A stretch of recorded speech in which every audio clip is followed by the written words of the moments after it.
सुदामा आंखों में आंसू लेके बोले, माफ करना मुझे, अब हम तेरी नाव में नहीं बैठेंगे। भगवान बोले क्यों? सुदामा बोले भैया हमारा बड़ा दुर्भाग्य है, मेरे पास तेरी नाव को किराओ नहीं,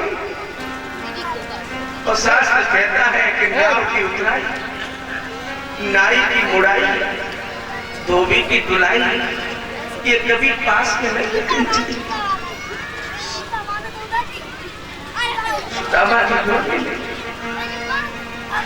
भैया अब हम लौटे जाते हैं।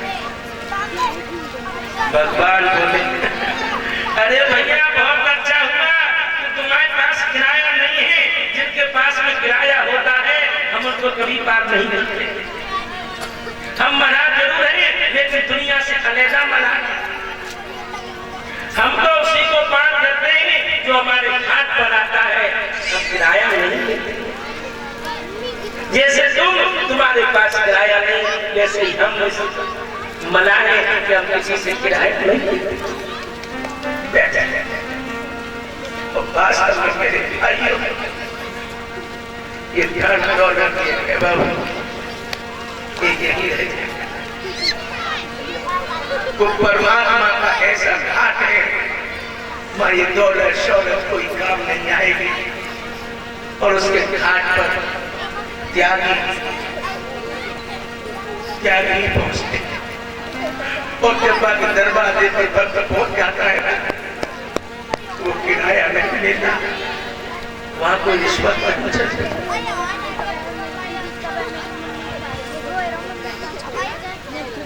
लोग घमंड में भूले पड़ते हैं, हमने ये कर लिया, हमने वो कर लिया, हम इतनी बड़ी पैसे वाले हो।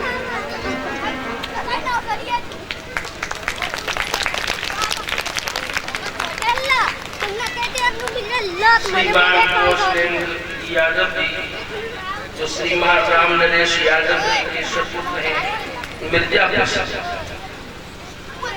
कौशलेंद्र भैया चलते चलते भगवान के लिए हमें 251 रुपए की हार से सम्मान और बधाई देते हैं।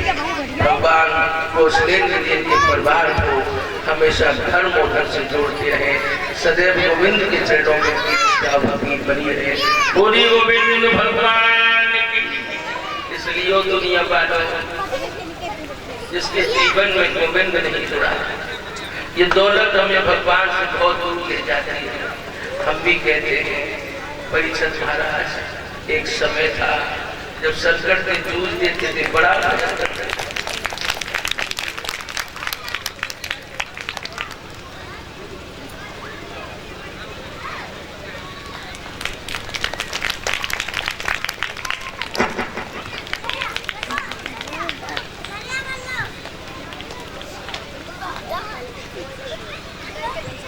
और ये हमारे बहुत ही प्रिय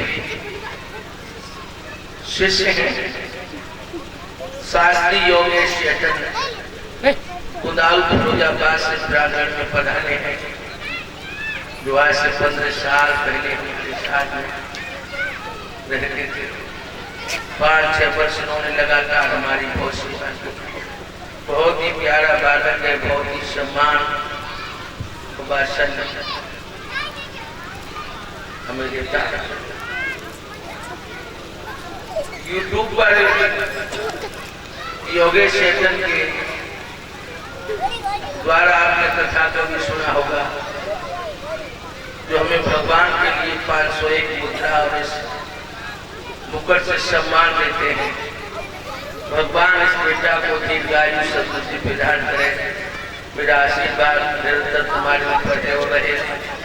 सदैव सम्मान पे चल करके भगवान के पद पर सम्मान पे चल करके इस कथा का प्रचार प्रसार करते हुए गुरु और माता पिता समाज का नाम रोशन करते हो, यही तुम्हारे लिए हमारी प्रार्थना है। बोली आनंद कंद भगवान की जय हो।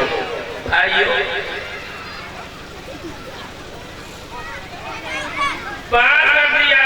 भैया सीधे चले जाओ, वो दोहरता है। द्वारपाल के पास में आ गए सुदामा जी। द्वारपाल ने पूछा, भैया कौन हो तुम? क्योंकि दसई ऐसी पहनाओ, सर पे पगड़ी नहीं है, पैरों में पन्ही नहीं है, एक धोती पत्थर से लिखते हैं, चलते चलते पैरों में बीमारी लगी, फंस रही है, कांटा लगा है, धूप छा रही है। सुदामा जी बोले भैया मेरा नाम सुदामा है, मैं कर्नाटक नगर से आया हूँ और जो द्वारिका का जो राजा है ना कन्हैया, वो हमारा मित्र है, वो कन्हैया समझ लो है।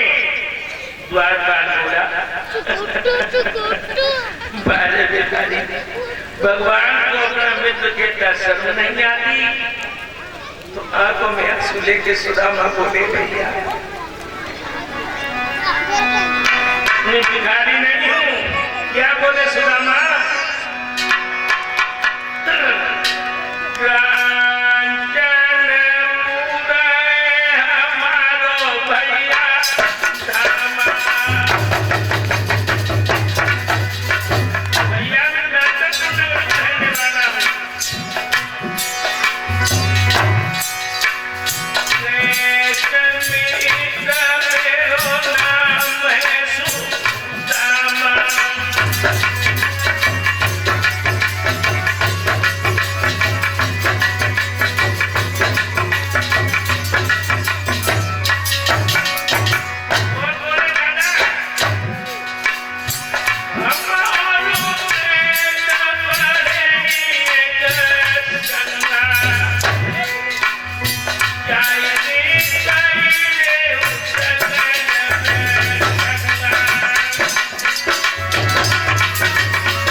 जवाब दिया भैया मैं कृष्ण का मित्र हूँ, गुरुकुल में साथ साथ पढ़े।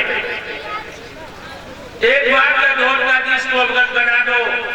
श्री सुखदेव जी सावधान करते हैं हे राजन परीक्षक, वो बार बार चला भगवान के पास में पहुंचा। उस समय पर भगवान सत्यभामा के साथ खेल रहे हैं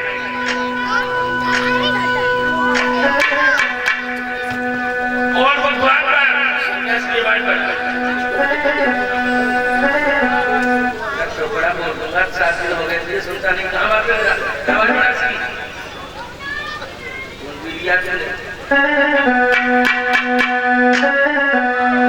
गुस्सा क्यों कर रहा है? क्या बोला है? बार बार हे प्रभु शीश भगवान जगन्नाथ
दुख नहीं मिलता। इस बात को दोनों यार दोनों मित्र एक दूसरे की बाहों में बांध डाल करके रोने लगे। मान मिले धनवान मिले समाज मिले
भगवान स्वयं रोने लगे और अपने आंखों से आंसुओं की धार लग गई और पहनाओ सुदामा के चरण स्नान कराया, नूतन वस्त्र धारण कराया। उसके बाद शासन समझाना कि भगवान के नेता कोई बैठ नहीं सकता। भगवान ने अपने हाथ से पान बना के सुदामा के मुंह में दिया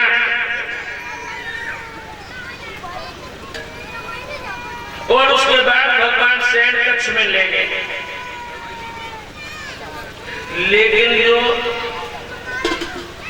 सुशीला ने चावल की कोठरी दी थी बगल में ही दबाएं वो भेंट भगवान को दई नहीं और दई जा सुनी जी को भैया बहुत बड़ो राजा जाति बहुत बड़े काम है और तुझा गाय को करे और हमने अगर दही और गाँव देख ली तो ऐसा नहीं हो कि मेरी भेंट के माध्यम से मेरे मित्र का स्वाभिमान चला जाए।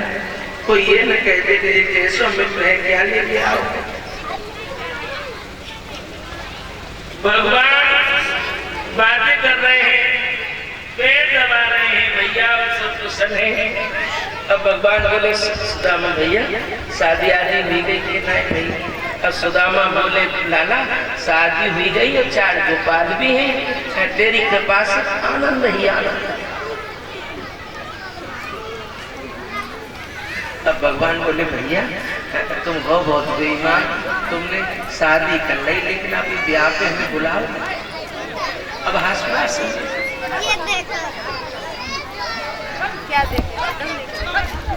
सुदामा बोला हाँ हमने एक कर ले काम तो भूल गए तो कोई बड़ी बात नहीं।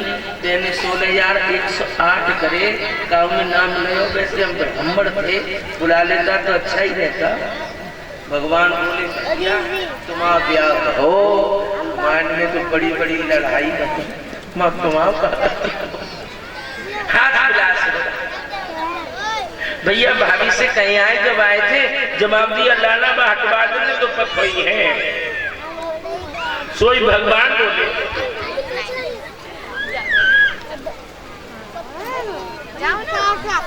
तो मेरी भाभी ने हमारे लिए कुछ भेजा है। भैया कोई भेंट हमारे लिए भेजी। सुदामा बोलो हाँ।